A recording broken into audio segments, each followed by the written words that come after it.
Boa tarde, meus irmãos. Mais uma vez estamos reunidos pela graça do nosso Pai Todo-Poderoso.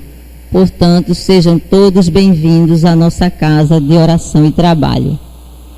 Na tarde de hoje, nós teremos a nossa irmã Mercedes Almeida, do Centro Espírita Amor e Caridade, localizado em Carpina, que falará sobre o tema Entendendo a Reencarnação.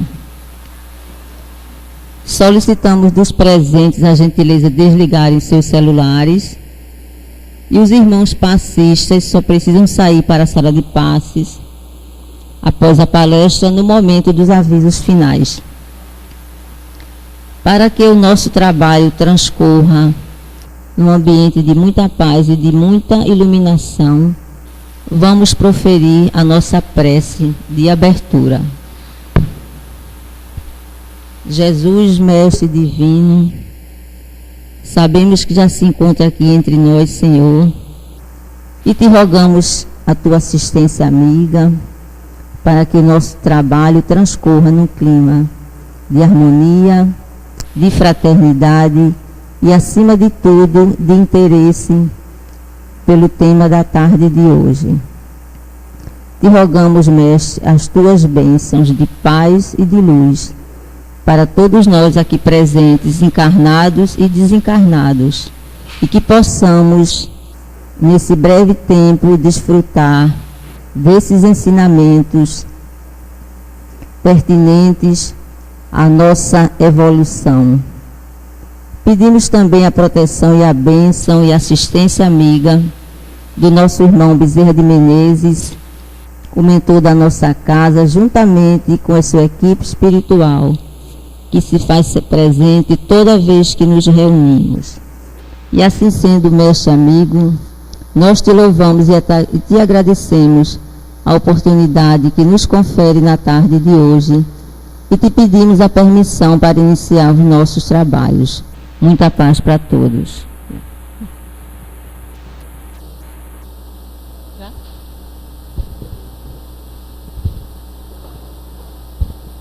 Meus prezados irmãos, minhas irmãs, que a paz grandiosa de Deus, que a paz de Jesus, que a paz dos espíritos amigos, espíritos que fazem e dirigem esta casa de oração e de trabalho, que a paz de todos eles possa recair sobre todos nós aqui presentes, espíritos encarnados e espíritos desencarnados.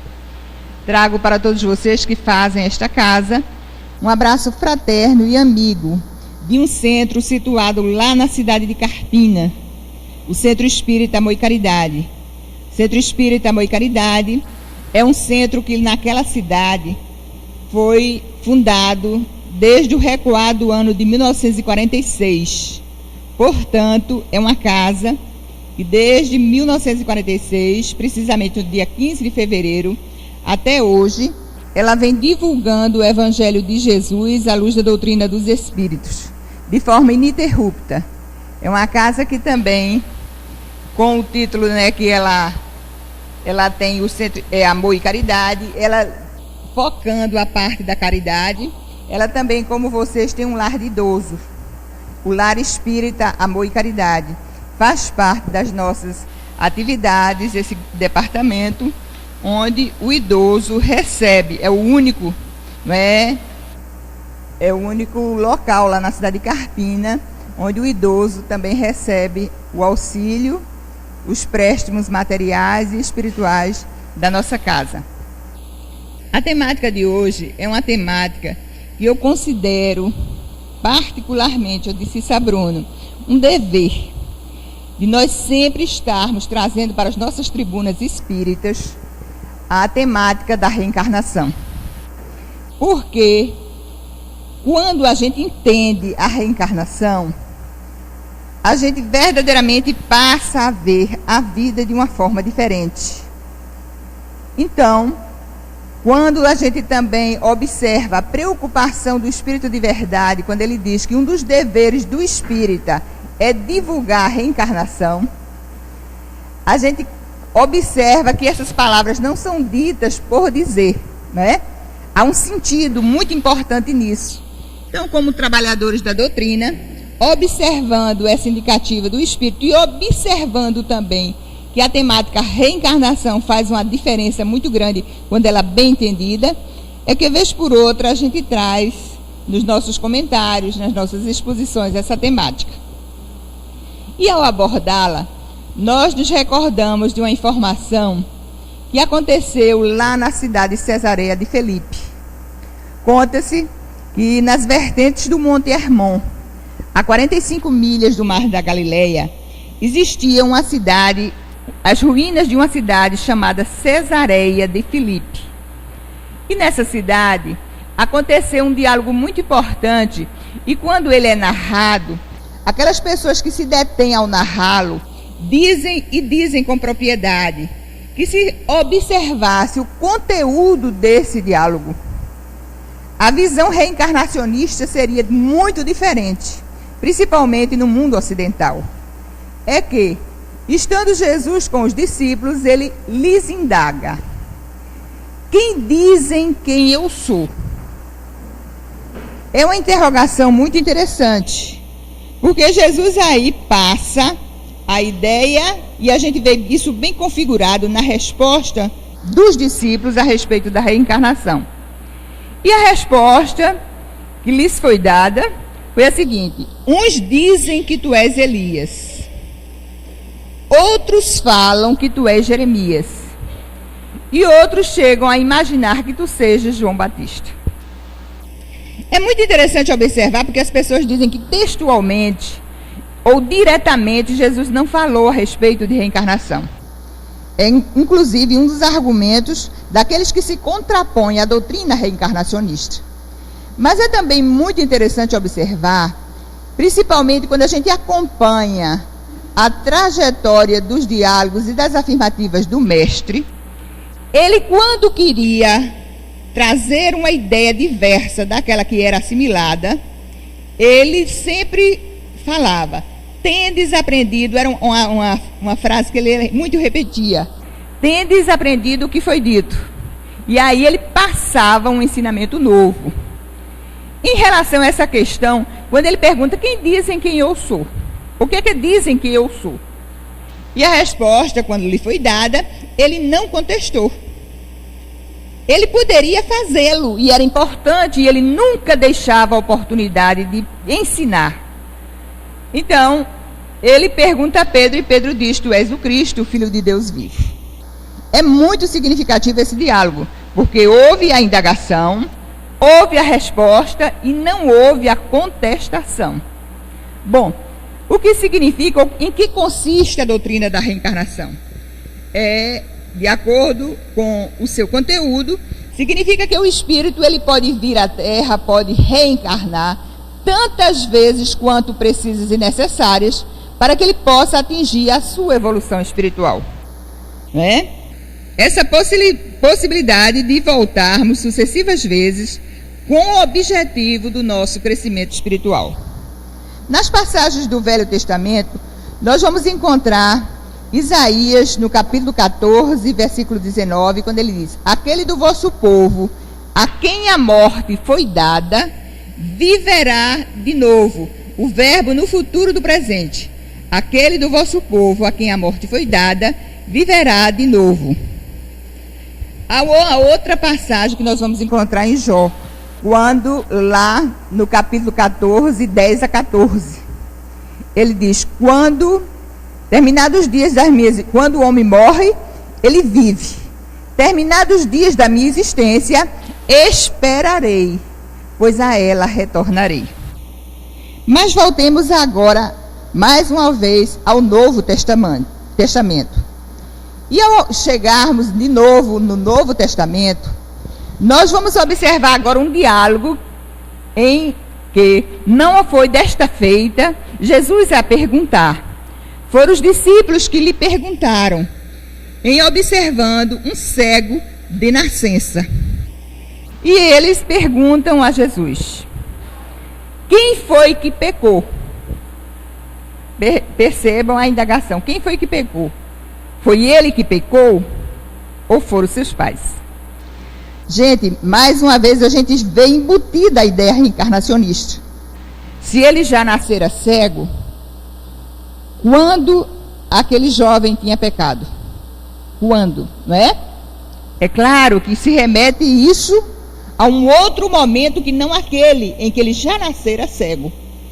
E Jesus, em resposta, lhes diz: não foi ele quem pecou, nem foram os seus pais. Ele assim veio para que os poderes do Filho do Homem ficassem manifestos. Todas as vezes quando eu me pego falando essa situação, eu me recordo que isso, nós recebemos esse conteúdo de informação através dos livros da doutrina. Quando Jesus veio à Terra, uma quantidade enorme de espíritos com ele vieram, né? E eles vieram justamente para dar apoio àquele trabalho que Jesus na Terra viria realizar. Então constava que aquele rapaz viera para que naquele momento azado, naquele momento especial, ele pudesse ser curado por Jesus. E a gente observa que isso é muito consistente, porque quando a gente se dá conta, quando Jesus chama os seus discípulos que compuseram o seu corpo apostolar, é impressionante como ele chamava, e eles deixavam as suas ocupações e diziam: mestre, estou pronto, né? Então eram espíritos que já conheciam Jesus e que com ele vinham para realizar o trabalho de apoio da missão grandiosa que Jesus na Terra veio realizar. Ainda no Novo Testamento, existe uma outra passagem após a transfiguração. Havia uma profecia do profeta Malaquias que dizia que antes do Messias, Elias voltaria para preparar o caminho. E eles não tinham eles queriam saber de Jesus sobre a vinda de Elias. E Jesus, em resposta, lhe disse: ele já veio. E fizeram com ele o que aprouveram fazer. E eles se dão conta que Jesus estava a falar a respeito de João Batista. Bom, existe um outro momento em que a gente também encontra ali a menção à reencarnação, o processo da reencarnação. É aquela passagem mais conhecida por cada um de nós, em que aquele doutor da lei vai em busca de Jesus na calada da noite e pergunta a Jesus o que era preciso fazer, não é, para encontrar o reino dos céus.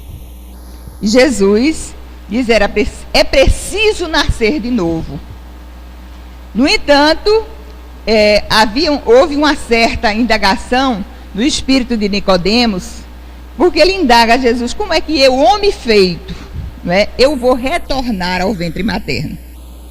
E Jesus, querendo ratificar a mensagem que estava a lhe dar, diz: mais uma vez eu te digo que é preciso nascer de novo, através da água e do espírito. A água como elemento material, né, o corpo físico, e renascer também do espírito. Há interpretações outras a respeito dessa narrativa, dessa resposta de Jesus, mas a gente não vai nela se deter, né? A gente não vai. Bom, a Igreja Católica, até o concílio de 553, o segundo concílio de Constantinopla, ela aceitava a reencarnação. No entanto, a partir desse concílio, ficou acertado que eles não mais aceitariam o princípio da reencarnação. É um princípio antigo, não é? Não foi Allan Kardec que o trouxe. Contam ou falam que ele havia pego esse princípio de Pitágoras, e Pitágoras, por sua vez, já tinha aprendido isso com os egípcios. Na realidade, é um conceito muito antigo. Nós vamos encontrar nos livros sagrados da Índia, no Vedas, por exemplo, a citação de que há necessidade da reencarnação. Nos livros egípcios, do povo egípcio também. Vamos encontrar lá na Grécia Pitágoras. O famoso Pitágoras, ele recordava de fatos de existências anteriores. Platão também era reencarnacionista. Apolônio de Tiana, que foi discípulo de Pitágoras, ele dizia que a reencarnação era algo normal na vida do espírito. Lá na Itália, Dante Alighieri, ele também era reencarnacionista. E ele ia mais além, ele chegava a dizer: ele falava na evolução o espírito passava pela evolução dos 3 reinos. Vamos encontrar na França Victor Hugo, o gênio de uma época. E ele era reencarnacionista. E certa feita ele afirmara: as pessoas dizem que não acreditam na reencarnação porque não se lembram de fatos acontecidos em vidas passadas. E ele, com muita lógica, chegaria a dizer: é provável que a gente nem se lembre, nesta encarnação, de determinados fatos que em recuadas épocas nos aconteceram. Vamos encontrar também Benjamin Franklin. Ele teria, antes de morrer, ele teria pedido para colocarem lá no seu epitáfio: este que aqui está, né, voltará em nova roupagem, muito mais bonita e acabada. Uma nova reedição de meu espírito acontecerá, como as páginas de um livro velho. Aí ele diz: cujas páginas, muitas vezes elas já foram rasgadas, e as letras, com o tempo, elas ficam apagadas. Ele fez uma analogia com os livros. Aqui jaz a alma de Benjamin Franklin. Mas ele diz: ele voltará numa nova roupagem, mais bonita e mais retificada. Vamos encontrar também no Talmud, que é um livro sagrado dos israelitas.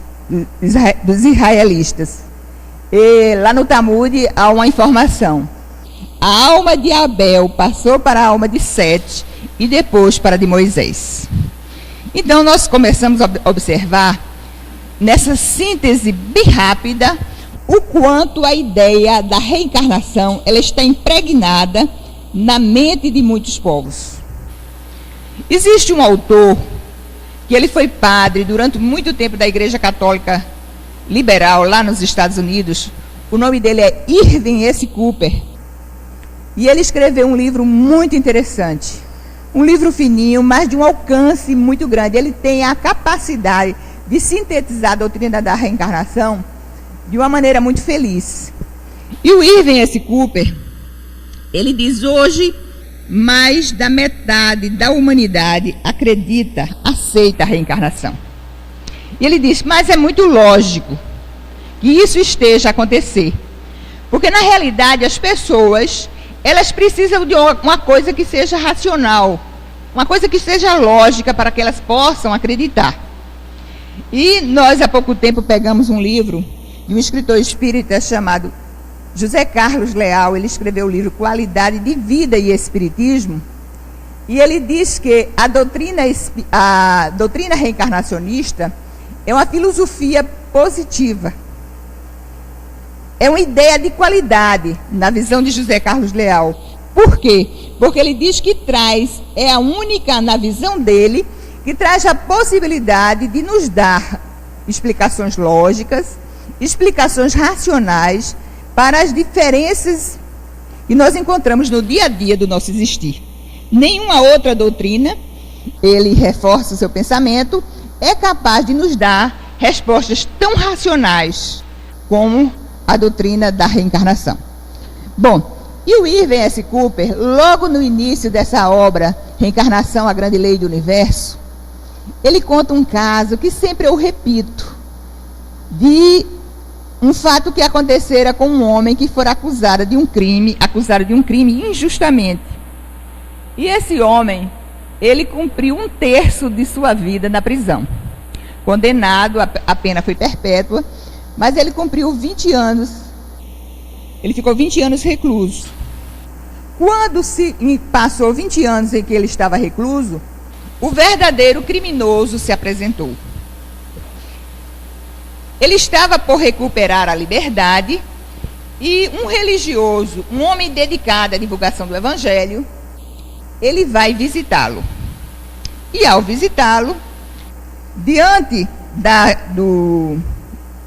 tendo conhecimento do processo daquele senhor, ele não teve facilidade de expor os argumentos religiosos para trazê-lo de volta à religião. Ele limitou-se a colocar uma das mãos no seu ombro e disse que ele, não obstante o que passara, ele não deixasse de se voltar para a religião. Que ele tivesse paciência, que ele acreditasse na bondade e na vontade de Deus. Essas palavras soaram de forma muito desagradável para aquele ex-detento. Ele busca se posicionar bem na cadeira, busca olhar aquele religioso nos olhos e diz: vontade divina. Vontade divina.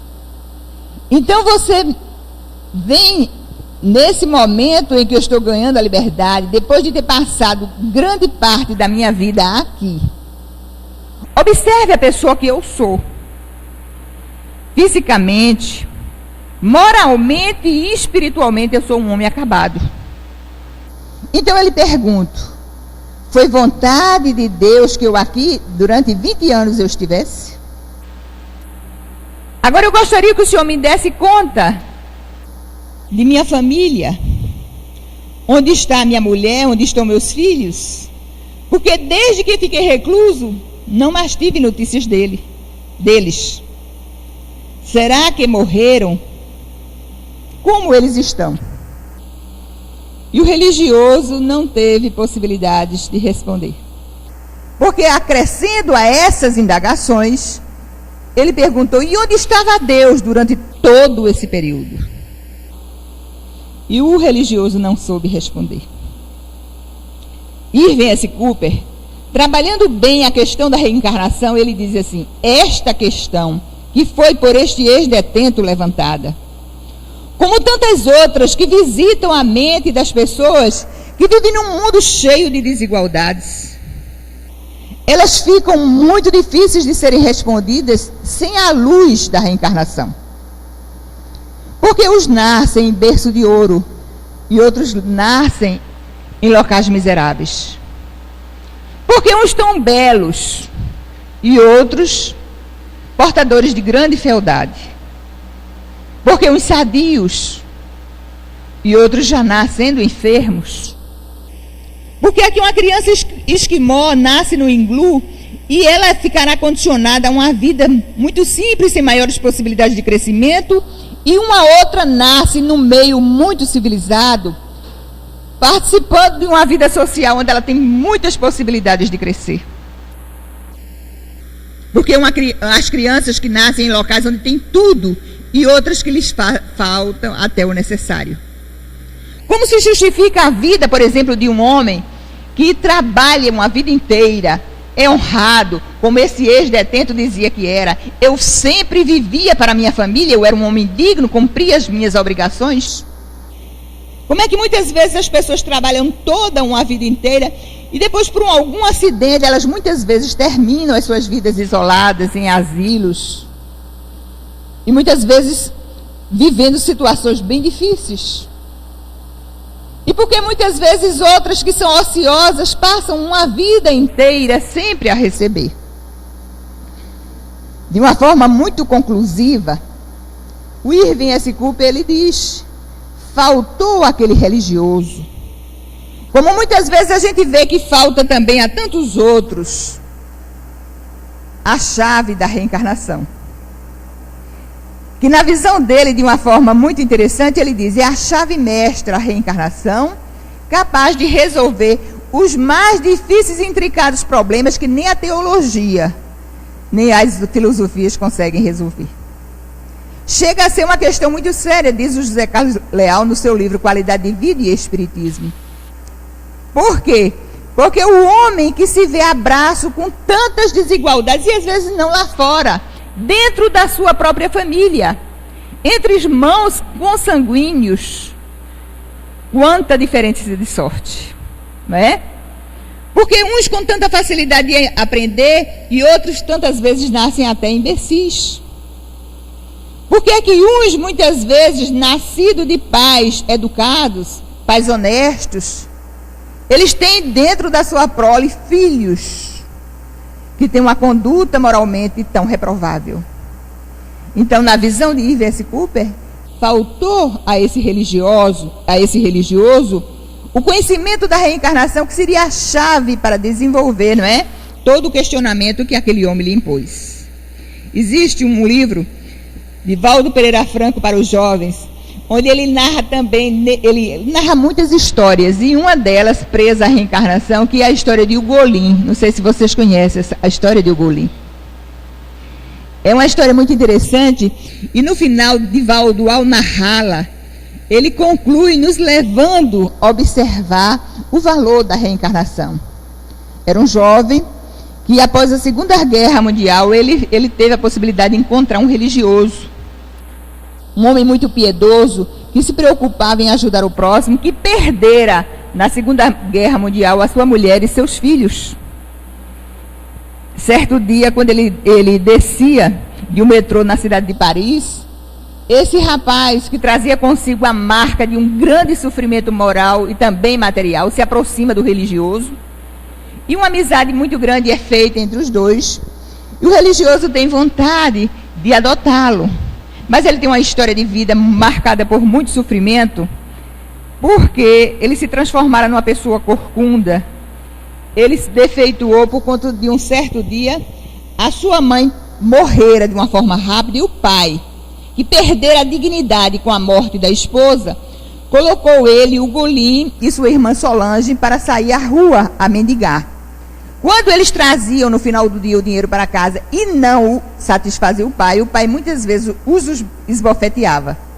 Um determinado dia a raiva foi tão grande que o jogou de encontrar a lareira, ele partiu a coluna vertebral e ele defeituou. Os dois saíram de casa. A história é uma história muito triste, mas que Divaldo tem a possibilidade de trazê-la, trazendo o enfoque da reencarnação, né? Então ele andou pelas ruas de Paris, conheceu esse senhor, que se apiedou da sua situação, quis adotá-lo, mas ele dizia assim: olha, só após o Natal. Era início de dezembro quando eles se conheceram. Mas acontece, eu estou resumindo para a gente focar levar outras considerações da temática, mas quando aconteceu o Natal, e que o religioso estava feliz porque no dia seguinte ele começaria a formar uma família junto com o Ugolin e sua irmã Solange, que por conta da dificuldade do pai, ela se prostituiu, ela deixou de ter, acusada injustamente de um crime que não praticara.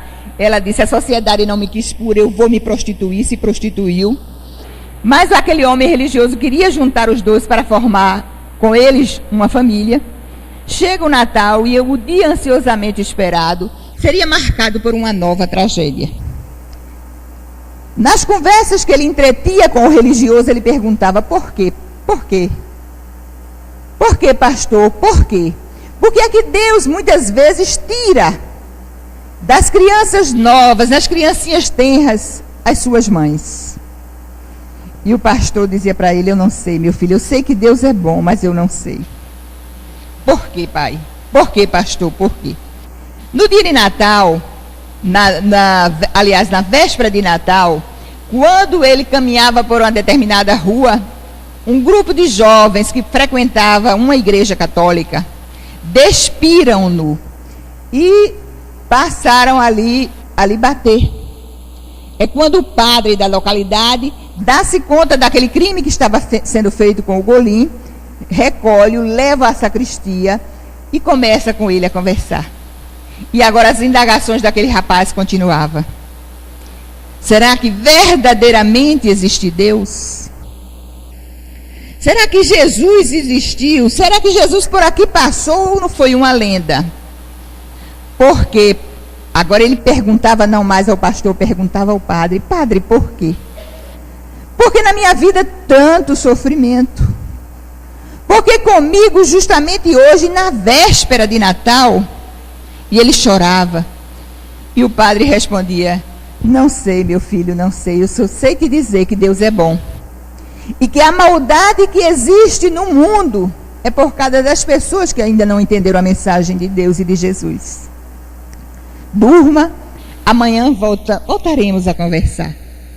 No dia seguinte, quando o padre estava realizando o seu primeiro ofício religioso, um grupo de crianças entram e diz: padre, aqui perto no rio tem alguém alguém cujo corpo está a boiar. Ele deixa a missa, sai correndo e quando se dá conta, era o Golim que estava morto. Recolhe o corpo, manda que alguém vá avisar a Solange. E Solange, quando se dá conta que o irmão morreu, diz: não é verdade. Ele não se suicidou. Ele ama a vida. Ele amava a vida. Não é verdade, isso não pode ser verdade. E quando a pessoa vai descendo as escadas de onde ela morava, toma conhecimento que um tiro ali aconteceu e Solange também suicidou-se. Quando o pastor toma conhecimento e conversa com o padre disse: ele disse ao padre: eu gostaria de saber notícias de Ugolin. Eu era amigo de Ugolin. O padre riu: você era amigo de Ugolin? Eu era, e ele ia ser adotado hoje, era o dia estabelecido, para que hoje a gente pudesse formar uma família. E o padre disse: você chegou tarde, Ugolin morreu. Aliás, ele antes dissera: Ugolin suicidou-se. Depois ele fez uma retificação, melhor dizendo: a sociedade o matou. Mas não a ele, também a sua irmã. Hoje, às 3 da tarde, estarei oficiando uma missa para os dois. Os dois estarão aqui. E quando, às 3 da tarde, a igreja apinhada de fiéis chegam para assistir o ofício religioso, o padre, ao começar a sua prédica, ele diz: cristãos,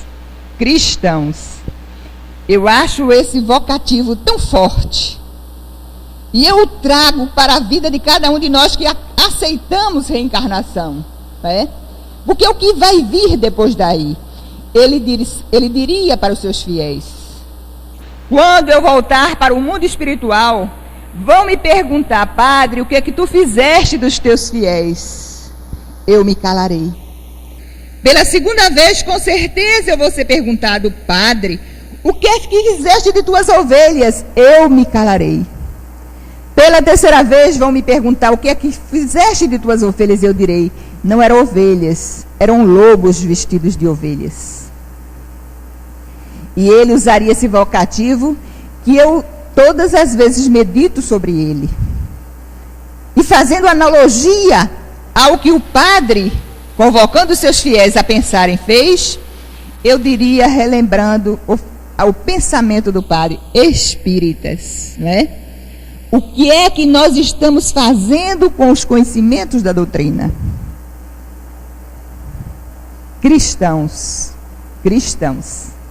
E Divaldo Pereira Franco, ao terminar a narrativa, ele diz: existem muitas Solanges, existem muitos Ogolins pela vida fora, sem tomarem conhecimento da doutrina da reencarnação. Ou seja, ou em outras palavras, existem muitas pessoas que não têm mais em que acreditar. Porque como acreditar num Deus bom, amoroso e justo?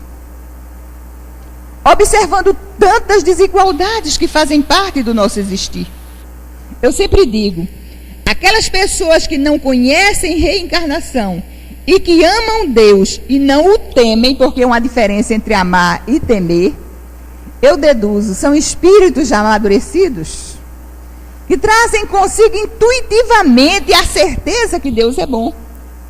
Então existem muitos Ogolins e muitos Solanges que estão se suicidando, que estão se materializando, que estão deixando os valores espirituais de lado, porque não podem conciliar a ideia de um pai amoroso e justo com tanta injustiça e desigualdade que aí está. Voltando a Irving S. Cooper, ele diz: todos os argumentos lógicos clamam para que aceitemos a reencarnação. E ele sai didaticamente colocando no livro. Em primeiro lugar, ele diz assim: convenhamos, uma existência de 60, 70, 80 anos, onde as pessoas têm a oportunidade de crescer, terem uma vida produtiva. A gente observando a história de vida de alguém assim, a gente diz: esta vida fez sentido? No entanto, quando a gente observa a morte de crianças em tenra idade, qual a justificativa para tal situação? Ele diz: se Aceita-se apenas que nós venhamos à Terra uma única vez? Qual a justificativa dessa possibilidade? De você vir e logo voltar. Qual a finalidade da reencarnação? Perguntaria Allan Kardec aos espíritos, né? Expiação e progresso da humanidade. Em que se funda a reencarnação? Outra pergunta que ele fez. Na justiça de Deus e na revelação. Um bom pai não deixa fechada a porta ao seu filho. Sempre lhe dá uma nova oportunidade. E a oportunidade é para crescer. E qual a justificativa de se ceifar vidas logo cedo? Aí Irving continuava a falar. Antes de conhecer a reencarnação e aceitá-la, diz ele, eu me sentia muito mal como religioso. Nas minhas pregações, repeti o pensamento de Jesus: sede perfeitos. Ele diz como sê-lo numa única existência. Se muitas vezes até os progressos na vida mundana, mesmo alguém que seja dedicado em crescer não consegue atingi-lo, e como atingir uma perfeição em uma única existência?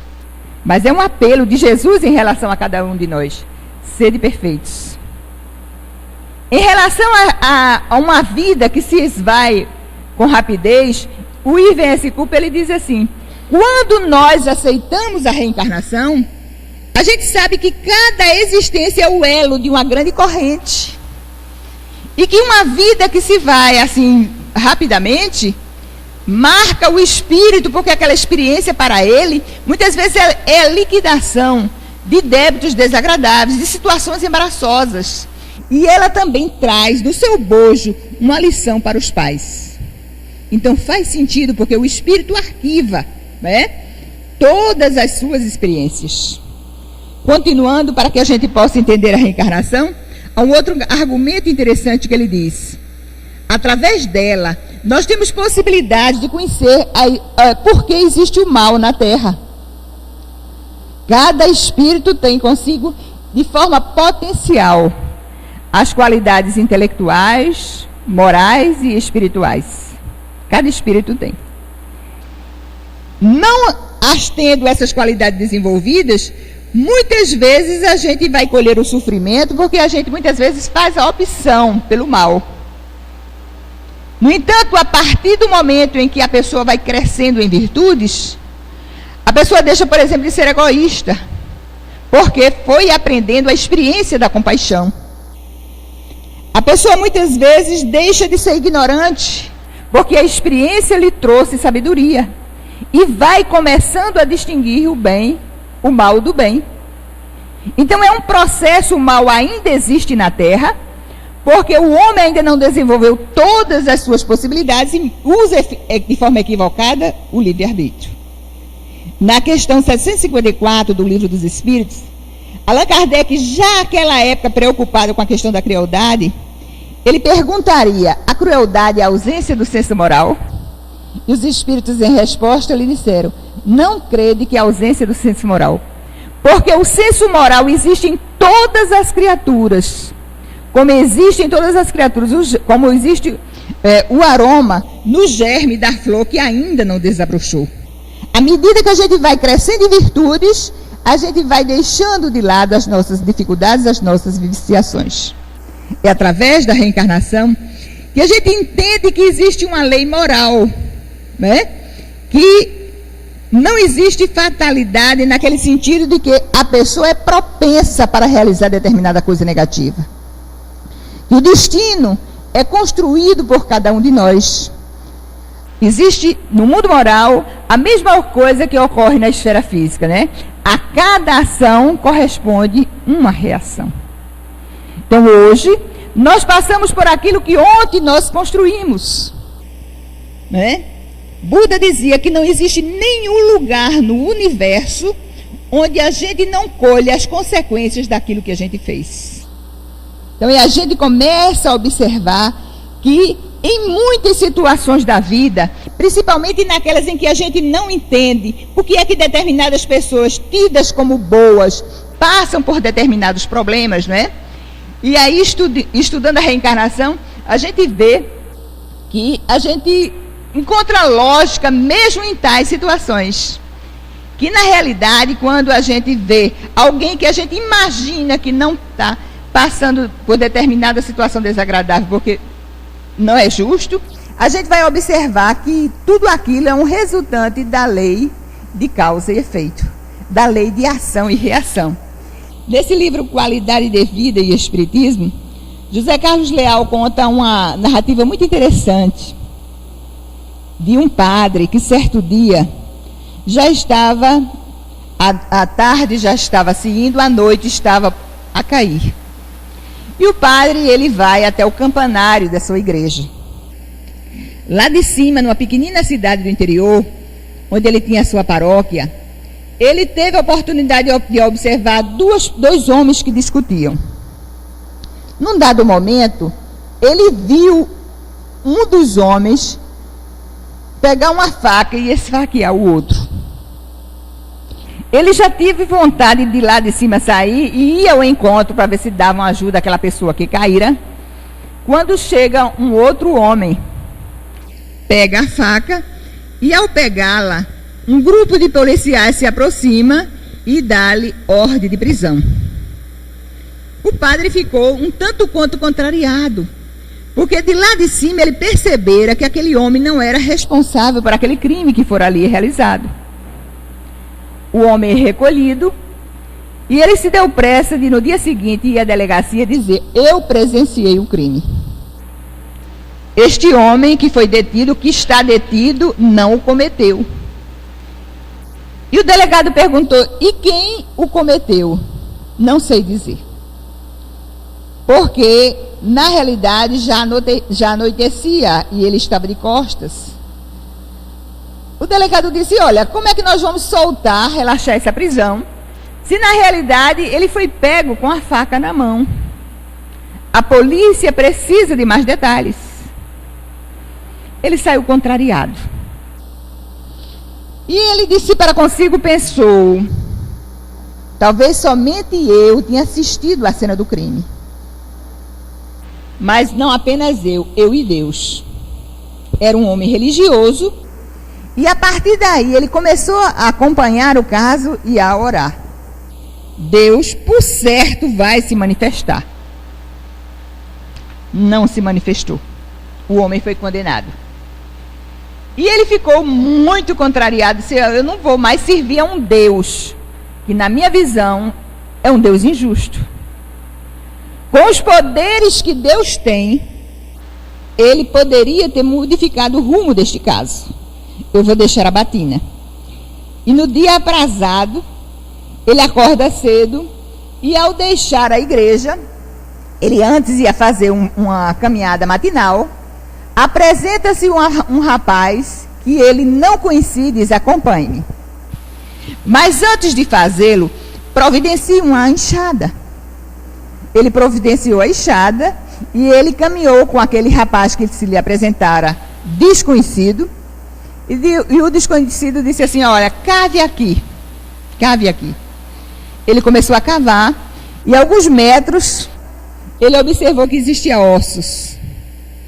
Aí ele disse: feche a cova, vamos mais para adiante. E ele fez várias escavações, encontrando ossos antigos que estavam ali sepultados. E a pessoa passava ali a informação: verdadeiramente ele não é responsável por esse crime que ele foi condenado. No entanto, era um homem de poder aqui na cidade, e muitos crimes ele realizou que ficaram impunes à justiça dos homens. No entanto, ele hoje está detido, pagando aquilo que lá atrás ele esteve a fazer. Volte para a igreja e continue a servir a Deus. Quando li essa narrativa, quem a escreveu diz: quantas outras situações acontecem, né? No livro Evangelho segundo o Espiritismo, nós temos as causas atuais e as causas anteriores. Quantos casos, muitas vezes, acontecem até no ultimar de uma existência. Porque muitas vezes, no ultimar de uma existência, as pessoas ainda continuam a pensar, as pessoas continuam a agir e tomar providências. E onde muitas vezes vão ser realizados os acertos? E onde vão ser realizados esses acertos? Eu me lembro certa feita quando Tiago fora condenado e ele ia para a lapidação. Pedro, muito triste, evoca o Espírito de Jesus e Jesus lhe aparece. E Pedro vai relacionando todos os criminosos que participaram daquela trama que levaria à morte a Tiago. E ele sai examinando nome a nome, perguntando, e fulano, e fulano. E Jesus responde a Pedro, todos viverão. E em vivendo, vão ao encontro da sentença que lavraram contra si mesmos. Às vezes a sentença não chega em uma encarnação, vai chegar em outra, né? Então a lógica da reencarnação vai dando possibilidade a cada um de nós entendermos a bondade, a misericórdia e a justiça de Deus. Mas muitos dizem assim, não, eu não aceito porque eu não me lembro. Verdadeiramente, pela bondade e pela misericórdia de Deus, a gente não se lembra de tudo que lá atrás a gente fez.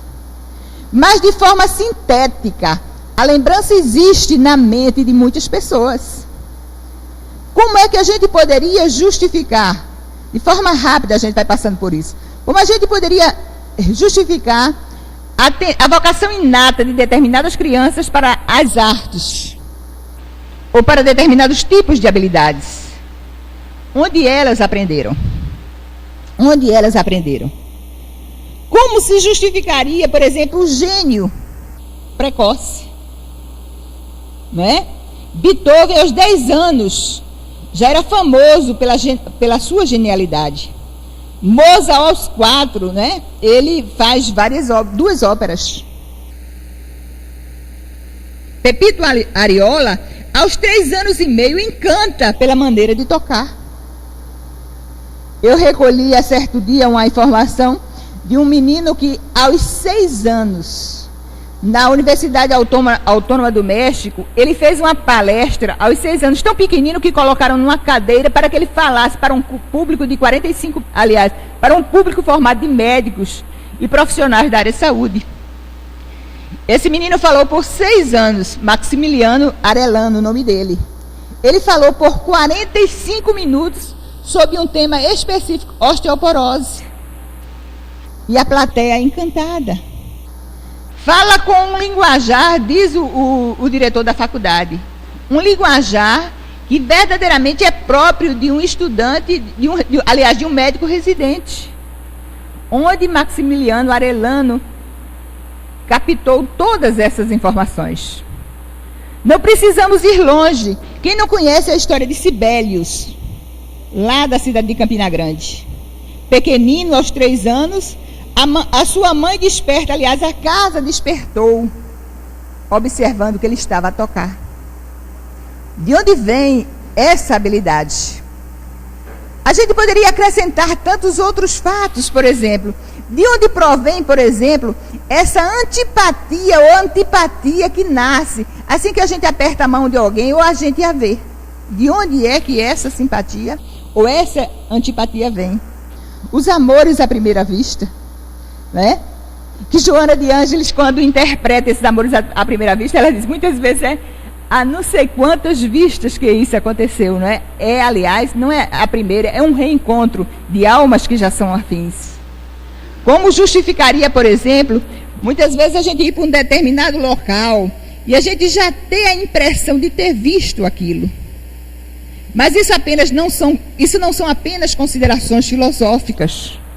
Para trazer aporte à técnica ou à doutrina da reencarnação, nós vamos encontrar aquelas lembranças espontâneas de determinadas crianças. Aquele caso da criança Muneste, que foi trabalhado pelo professor Banerjee. O meninozinho, aos 4 anos de idade, faz uma trela, a mãe bate-lhe no bumbum e ele diz, não me bata. Não me bata que eu não sou daqui. Se a senhora continuar a me bater, eu vou voltar para minha casa. Aos 5 anos, ele se lembra que foi casado com a Lódia Deve.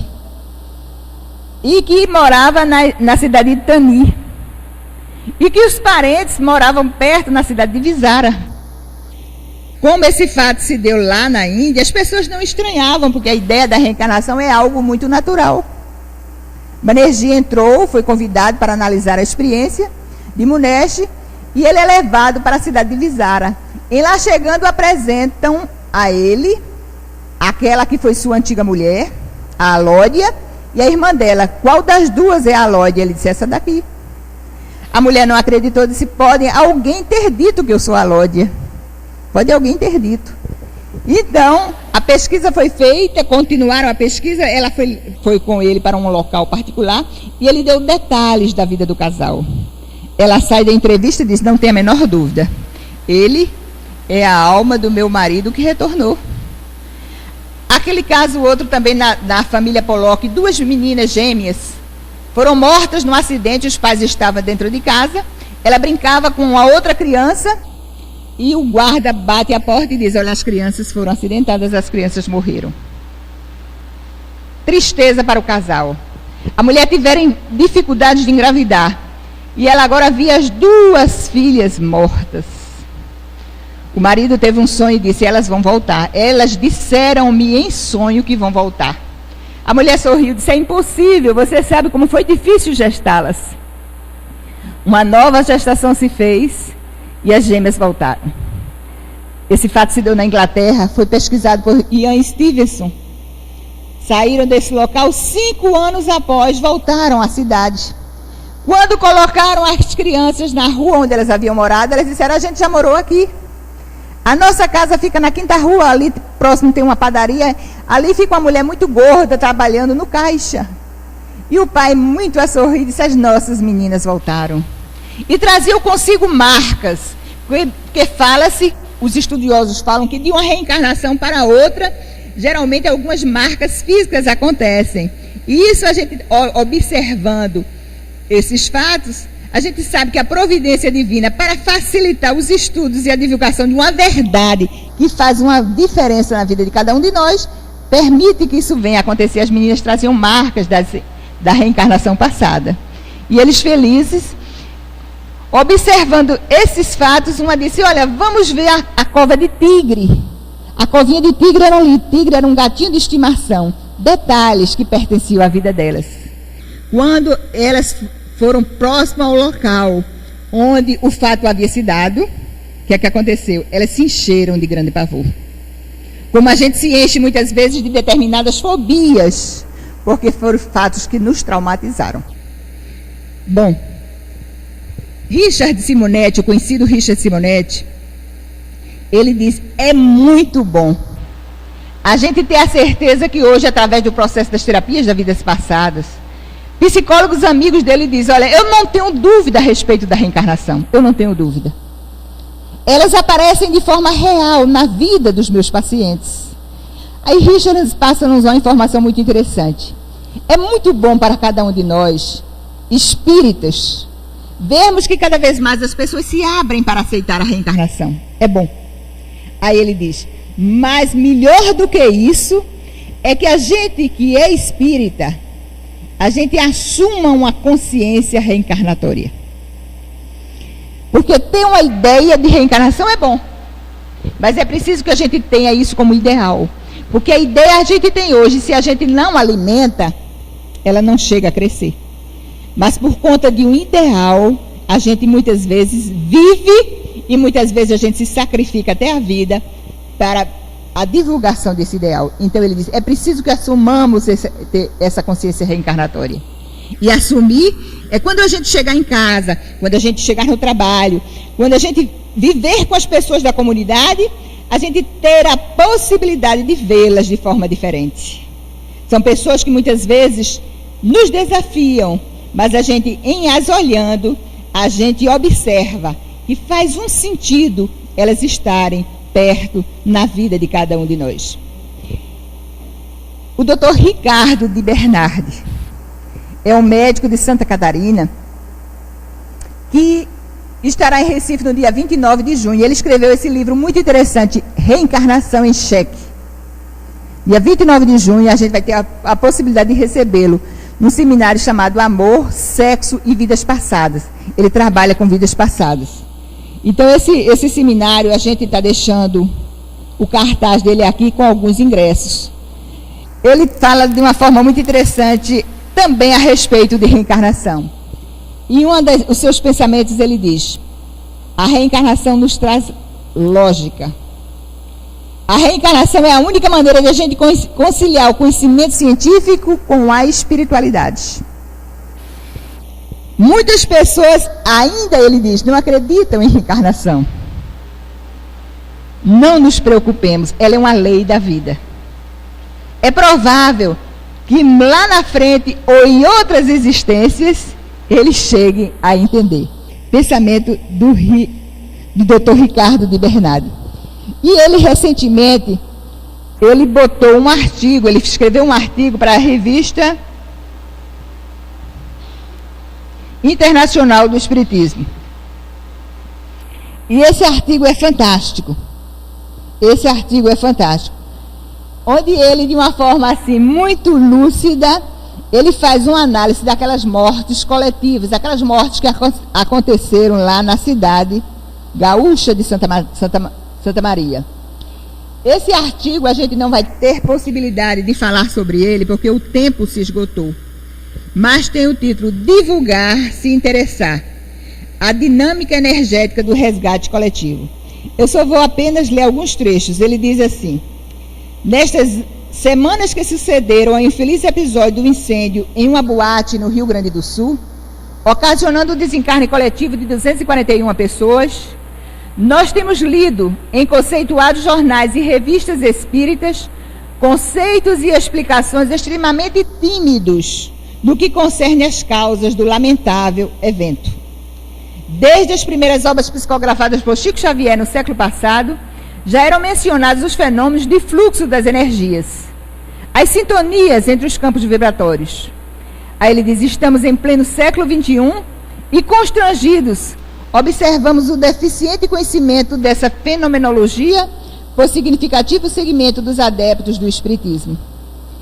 Ele diz que muitas pessoas estão se pronunciando a respeito dessas mortes coletivas e elas estão se esquivando de analisar, mergulhando mesmo na causa que pôde determiná-las. É muito sugestivo o artigo, onde ele diz que quando fazemos algo de forma negativa, energeticamente a gente é chamado para determinados locais onde vamos resgatar as nossas dívidas. Ele diz: é de estranhar que, como a gente aceita e aceitou tudo que vinha pelas mãos abençoadas de Francisco Cândido Xavier, quando ele tão bem trouxe-nos a realidade da interpretação daquele incêndio de Niterói, como a gente, observando esse fato que aconteceu lá na boate em Santa Maria, como nós, com todo o lastro de doutrina espírita e de reencarnação, a gente tenta explicá-lo de forma tímida. O artigo é muito interessante e o texto é de Ricardo de Bernardi e foi escrito na revista Internacional de Espiritismo. Depois eu posso passar para Bruno, se vocês tiverem, não é? Porque reencarnação é um tema muito rico e a gente não tem nem possibilidade de esgotar, porque é muito manancial que esse tipo de assunto nos traz. Só para fechar, pedindo 2 minutinhos de vocês. Joana de Ângeles diz que é preciso renascer. A gente acredita, a gente aceita a possibilidade do espírito através de novos corpos. Ela diz que é preciso também que a gente se renove dentro de uma mesma reencarnação. Que a gente pegue esse sentido psicológico do renascer também. Porque a cada erro, a cada dificuldade, a cada equívoco, a gente possa verdadeiramente se renovar, aproveitando o nosso projeto desta reencarnação. Muita paz para todos.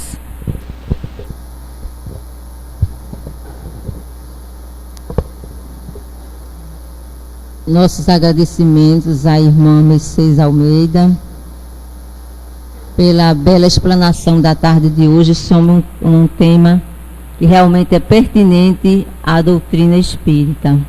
Esperamos ter você em outras oportunidades, Mercedes. Nós temos aqui na casa a campanha do quilo, que é realizada todo primeiro domingo do mês, das 8 às 11 horas. Todo domingo nós temos a evangelização infantil e a reunião da mocidade espírita, também às 16 horas. Amanhã, na reunião da segunda-feira, às 19h45, teremos a reunião de consulta espiritual. Na reunião de terça-feira, às 20 horas, teremos o palestrante convidado, Tiago Pontual, do Centro Espírita Luz da Verdade, localizado no Arruda, que fará o estudo do Livro dos Espíritos. Toda sexta-feira nós realizamos aqui na casa os estudos espíritas. Na seguinte ordem: a primeira sexta-feira estudamos André Luiz e a vida no plano espiritual. A segunda terça-feira estudamos Allan Kardec, o educador e o codificador. E a terceira sexta-feira estudamos Joana de Ângeles e a psicologia espírita. O responsável por esse estudo é o nosso irmão Bruno Tavares, e ele é realizado toda sexta-feira às 20 horas. Visitem nossas vovozinhas diariamente a partir das 14 horas. Acessem o site da casa, www.casadosumildes.com, com a transmissão direta de 3 reuniões por mês. E o blog do Bruno, bruno-tavares.zip.net, com 3 artigos semanais, às segundas, quartas e sexta. O último artigo postado foi o insulamento da Terra, o porquê da falta de contato interplanetário. E o filme da semana, E a Vida Continua. Vamos encerrar a primeira parte do nosso trabalho proferindo a nossa prece final. Mestre Jesus, humildemente te agradecemos a oportunidade que nos concedeste na tarde de hoje, Senhor, onde podemos desfrutar nesses breves momentos dos esclarecimentos necessários, Senhor, para entendermos melhor a doutrina da reencarnação. Que possamos, Mestre, com esse aprendizado da noite de hoje, refletir em torno de nós mesmos, da nossa conduta, da nossa condição de espíritos reencarnados, porque somos portadores da centelha divina, e Deus, como Pai misericordioso, sempre nos concede a volta, a fim de procedermos ao reajuste das existências pretéritas. Que possamos, Mestre, retornar aos nossos lares mais conscientes dos nossos deveres como cristão, para desenvolvermos em nós, Senhor, o verdadeiro sentimento da fraternidade.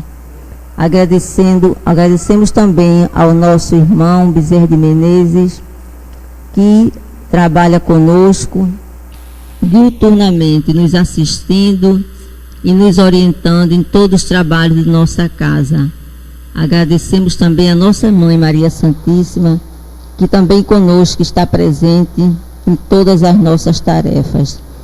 E por fim, Mestre, te agradecemos mais uma vez pela bondade e pela luz que derramaste sobre nós nesses breves momentos. Que assim seja. Por favor, aguardem a chamada para o passe. Vocês serão chamados pela ordem da ficha, ok? Obrigada.